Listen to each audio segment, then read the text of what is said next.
One of my favorite guided activities in Adobe Express is the Book Bento. And when you want to do the Book Bento, you can just click on the Activities tab here in your Express dashboard, and you see that there's a Book Bento option there.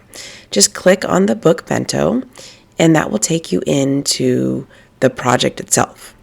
When you're in a guided activity, you have these amazing instructions here on the side panel that will allow you to kind of guide yourself through the activity. This is a great tool to use if you want to give the project to your kids and have them work independently on it. But I'm going to create a template, and I'm going to use this template along with the instructions. So on my template, I'm going to have the students write their story name and their author. And then if you notice, the pieces in this example are stuck to the image. So you'll see all the pieces are stuck to the image. They don't move separately like the title does. So what we need to do is we need to reset the image so that the kids can put their own items in there. So you can click here on the side to restore the original image, and then that will take out all of the extra pieces. This is where I would assign it to them so that they can go in and they can do their project. So at this point, what I would want them to do is to search for elements that they can add to go around their book bento to go with their book. And I'm going to look really quickly for a lamppost we're doing The Lion, the Witch, and the Wardrobe. So we're going to look for a lamppost here. And as you can see, you're just adding an image just like you normally would.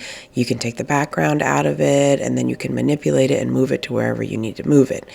So the other option is to use the guided activity.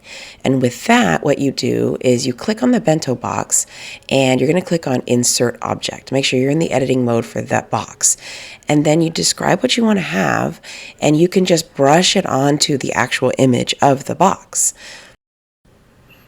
Once you've brushed your little area, this is where the generated image is going to be. It's going to take up that space.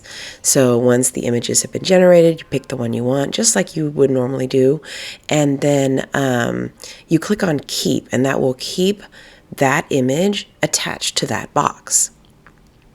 So when you do it this way, what happens is that image is stuck to the box.